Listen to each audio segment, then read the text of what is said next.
Good morning all friends. मेरे legal advice by Shaikh Javed Mohammad advocate channel पर आपका स्वागत है। आज हम इस टॉपिक पर चर्चा करेंगे कि यदि कोई हिंदू महिला की मृत्यु निर्वसति हो जाती है तो उसकी संपत्ति पे नामांतरण किसका होगा। आज हम कोई बहुत लंबे चौड़े कानूनी टॉपिक पर चर्चा नहीं करेंगे। मेरे एक व्यूवर्स ने मुझसे सवाल भी पूछा था। ये सवाल इस तारतम्य में पूछा गया था, इस संबंध में पूछा गया था कि उसको रजिस्ट्री करवाना थी। महिला ने संपत्ति खरीदी थी रजिस्टर्ड विक्रय विलेख से और उसकी मृत्यु हो गई थी। नगर पालिका में नाम महिला का ही था, लेकिन अब उसके वारिस जैसे बेटे और एक बेटियां जीवित थी, वो इसको बेचना चाहते थे, तो नामांतरण किसका होगा, ये सवाल उनके मन में उठा था। मुझसे ये प्रश्न पूछा गया था, तो उसका जो जवाब है सर, आज हमारा हिंदू उत्तराधिकार अधिनियम 1956 से रिलेटेड है। इसकी धारा 15, जिसमें हिंदू नारी की दशा में उत्तराधिकार के साधारण नियम बताए गए हैं कि यदि कोई हिंदू महिला जो निर्वसति मर जाती है, मतलब निर्वसति से मतलब है बिगर वसीयत लिखे, यदि वो वसीयत लिख के उसकी मृत्यु होती है तो वसीयत के अनुसार संपत्ति उसके वारिसों में बांटी जाएगी।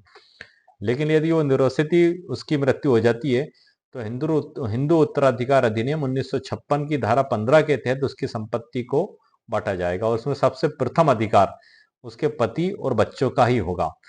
तो जैसे ही उसकी मृत्यु होगी तो नगर पालिका में नामांतरण सबसे पहले उसके पति और बच्चों का होगा, समान भाग पर सभी का बराबर अधिकार होगा और वो सभी उसको बेचने के भी अधिकारी होंगे। तो हमारे जो विवर्स का सबसे महत्वपूर्ण सवाल था आज इसी बात पर था और हमारा वीडियो भी आज इसी संबंध में है।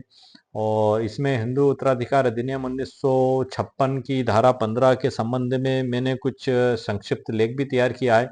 वैसे बुक्स में इसकी डेफिनेशंस है, मैं आपको उसमें से भी पढ़ के शॉर्ट में वर्ड टू वर्ड बता देता हूँ। उसके बाद इसकी जो डिटेल मैंने तैयार की है कंप्यूटर स्क्रीन पे, वो भी शॉर्ट में सर आपको पढ़ के बता देता हूँ मैं। इसमें यह बताया गया है कि निर्वसति मरने वाली हिंदू नारी की संपत्ति धारा 16 में दिए गए नियमों के अनुसार निम्नलिखित को न्यायगत होगी। नंबर 1, ये धारा 15 पढ़ रहा हूं सर मैं। हिंदू उत्तराधिकार अधिनियम 1956 की धारा 15, हिंदू नारी की दशा में उत्तराधिकार के साधारण नियम। इसमें एक में बताया है प्रथमता पुत्रों और पुत्रियों को, जिसके अंतर्गत किसी पूर्व मृत पुत्र या पुत्री के अपत्य भी हैं और पति को, ये नंबर 1 बताया। नंबर दूसरा कौन होगा वारिस, द्वितीय में पति के वारिसों को जाएगी, यदि प्रथम वारिस उपलब्ध नहीं है तो पति के वारिसों को जाएगी। तीसरा है यदि उपरोक्त प्रथम और द्वितीय दोनों वारिस नहीं है तो फिर माता पिता को जाएगी। चौथा है पिता के वारिसों को कब जाएगी, जब उपरोक्त में जो प्रथम द्वितीय और तृतीय वारिस नहीं है तो फिर पिता के वारिसों को जाएगी। और अंत में आखिरी में माता के वारिसों को जाएगी, जब ये उपरोक्त प्रथम द्वितीय तृतीय चतुर्थ वारिस नहीं है कोई भी, तो अंत में माता के वारिसों को जाएगी। और इसी की उपधारा 1 में यह भी बताया गया है कि किसी भी बात के होते हुए कोई संपत्ति जिसकी विरासत हिंदू नारी को अपने पिता या माता से प्राप्त हुई हो, मृतक के पुत्र या पुत्री के, जिसके अंतर्गत किसी पूर्व मृत पुत्र का या पुत्री के अपत्य भी आते हैं, मतलब उनके बच्चे भी आते हैं इसमें, अभाव में उपधारा 1 में निर्दिष्ट अन्य वारिसों को इसमें विनिर्दिष्ट क्रम से न्यायगत न होकर पिता के वारिसों को न्यायगत होगी। ये बिल्कुल स्पष्ट इसमें सर बताया गया है। इसी प्रकार की उपधारा 2 के उप नियम खा में बताया गया है कि कोई संपत्ति जो हिंदू नारी को अपने पति या अपने ससुर से विरासत में प्राप्त हुई है, तो मृतक के किसी पुत्र या पुत्री को, जिसके अंतर्गत, इसमें आगे जो डेफिनेशन में बताया है, जिसके अंतर्गत किसी पूर्व मृत पुत्र या पुत्री के अपत्य भी आते हैं, चाइल्ड भी आते हैं, अभाव में उपधारा 1 में निर्दिष्ट अन्य वारिसों को उसमें विनिर्दिष्ट क्रम से न्यायगत न होकर पति के वारिसों को न्यायगत होगी। ये इसकी डेफिनेशन में बताया है। और इसमें कुछ एग्जाम्पल भी दिए हैं सर इसमें। चूंकि वीडियो सर काफी लंबा हो जाएगा और हमारा जो क्वेश्चन है उससे रिलेटेड कुछ आसान शब्दों में मैंने आपको, ये बुक है सर कुल इसमें 31 धारा हैं और 31वीं जो धारा है उसमें वर्ग 1 और वर्ग 2 के वारिसों को बताया है। छोटा सा अधिनियम है, हिंदू उत्तराधिकार अधिनियम 1956। तो इसमें सर कुछ मैंने आसान शब्दों में भी आपको तैयार किया। जो जानकारी सर मैंने अभी आपको बुक में से भी पढ़कर समझाई है आसान शब्दों में, और भी आसान शब्दों में वही बात मैं एक बार और बता देता हूं ताकि आपको आसानी से सभी चीजें समझ में आ जाए। ये हिंदू महिला की संपत्ति का उत्तराधिकार, धारा 15 उपधारा 1 में हिंदू महिला की मृत्यु के बाद उसकी संपत्ति का उत्तराधिकार निम्नलिखित क्रम में होता है। नंबर 1, पति और पुत्र पुत्री संतान दोनों को समान अधिकार मिलेगा। नंबर 2, यदि यदि पति और संतान नहीं है तो संपत्ति उसके पति के उत्तराधिकारियों को जाएगी। नंबर 3, यदि पति और पति के उत्तराधिकारी नहीं है तो संपत्ति उसके माता पिता को जाएगी। नंबर 4 है इसमें, इसके बाद संपत्ति उसके पिता के उत्तराधिकारियों और फिर उसकी माता के उत्तराधिकारियों को जाएगी, ये इसमें बताया गया है। इसी प्रकार से 15 की उपधारा 2 में बताया है, जो मैंने काफी डिटेल में बुक में सर आपको पढ़ के बताया था।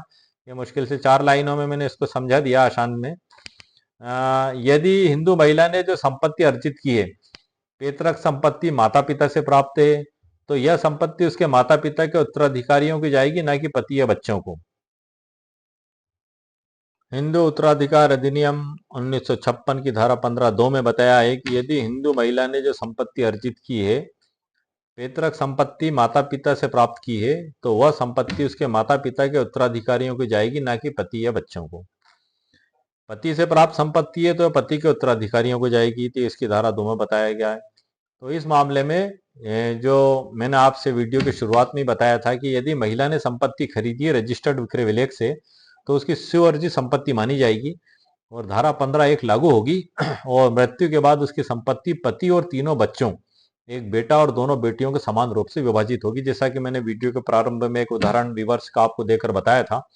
और जो नामांतरण का अधिकार है, महिला की मृत्यु के बाद नगर पालिका में नामांतरण के समय पति और जो बेटे और बेटियां जीवित हैं उन सब का समान भाग पे नामांतरण नगर पालिका में होगा।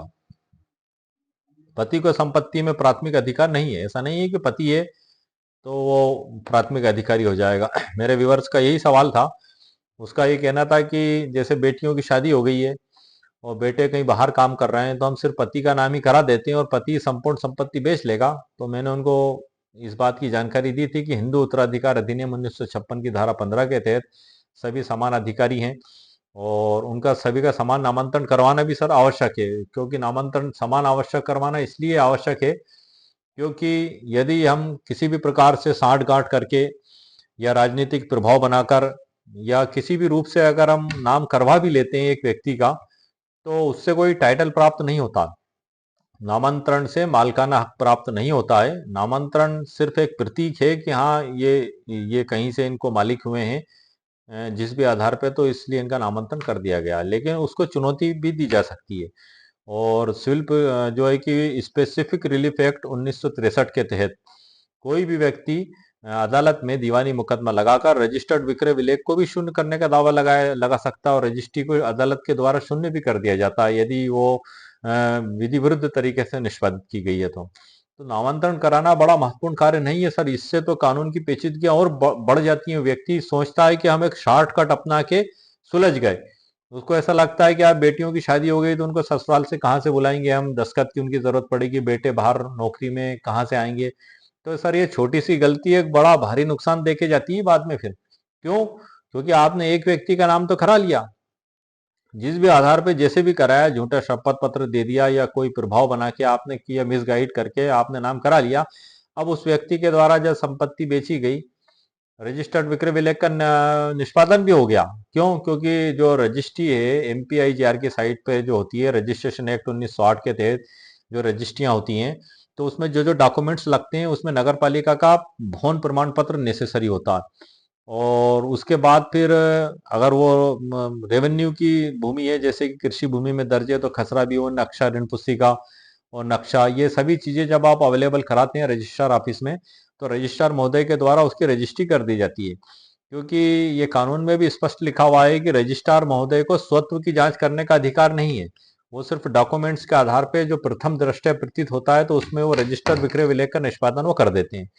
ये अधिकार सिविल न्यायालय को दिए गए, जिसकी प्रोसीजर सिविल प्रक्रिया संहिता 1908 है।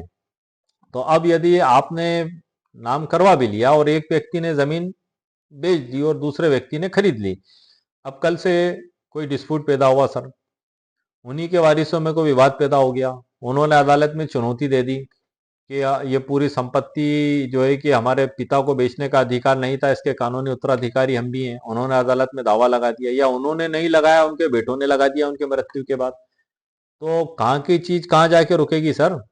मतलब 20 साल का जीवन निकल गया, 20 साल के बाद उनके बेटे बड़े हुए और 18-20 साल के हुए, मतलब 30-35 साल बाद जाके वो अपने अधिकार का दावा कर रहा है, या उन्होंने ही दावा कर दिया उनके जीवित अवस्था में उनके पुत्र पुत्रियों ने, तो न्यायालय के द्वारा ऐसा रजिस्टर्ड विक्रय विलेख शून्य भी घोषित कर दिया जाएगा। क्यों? क्योंकि जो पति हैं उन्होंने नामांतरण तो करा लिया, लेकिन पूरी जमीन बेचने का उनको अधिकार नहीं था। क्यों? क्योंकि हिंदू उत्तराधिकार अधिनियम 1956 के तहत सभी का समान अधिकार है। तो वो दूसरों का जो हिस्सा है वो भला पिता कैसे बेच सकते हैं, पुत्र और पुत्रियों का? तो ऐसी दशा में हिंदू उत्तराधिकार अधिनियम 1956 लागू होगा, और नामांतरण भी तीनों का ही करवाया जाए सर, विधि अनुसार। और तीनों ही मिलके मतलब जो पति, जो बाद में महिला की मृत्यु के बाद जो उनके पति बचे हैं जीवित, और उनके जो बेटे बेटियां हैं जीवित, वो सब मिलके उस प्रॉपर्टी को विधि अनुसार आप बेचें सर। तो इससे भविष्य में विवादों को टाला जा सकता है, परेशानियों से बचा जा सकता है, समय की बचत होगी, मुकदमेबाजी से आपको बचत होगी, आपको एक टेंस होता है, मुकदमेबाजियां चलती हैं अदालत में, उस टेंस से आप बच पाएंगे, आपके जरूरी कार्यों में आप ध्यान लगा पाएंगे। वरना एक एक खरीदार के मन में भी काफी असमंजस रहता है, क्योंकि वो तो बेचारा उसके पूरे पेमेंट का भुगतान कर ही चुका है, वो तो निर्दोष है, उसको तो कोई जानकारी नहीं है, तो वो बड़ा दुविधा में फंसा रहता है, तो इस प्रकार में वो भी संकट में पड़ जाता है। तो खरीदार भी थोड़ी सावधानी रखें, बेचवान भी सावधानी रखें, कानून के नियमों का पालन करें और कानून के तहत कार्रवाई करें, ताकि सभी असुविधा से बचें, सचेत रहें, जागरूक रहें, जागते रहें। मेरा वीडियो पे चैनल अपलोड करने का भी यही मकसद है। आज का वीडियो कोई हमारा बहुत बड़ी कानूनी चर्चा पर आधारित नहीं था, एक व्यूवर्स के सवाल पे था, इसलिए मैंने एक छोटा सा वीडियो आपके लिए बना दिया है। और उम्मीद है आपको मेरा वीडियो पसंद आया होगा। मेरे वीडियो को आप लाइक भी करें, शेयर भी करें, सब्सक्राइब भी करें। ओके, शुक्रिया, थैंक यू सर।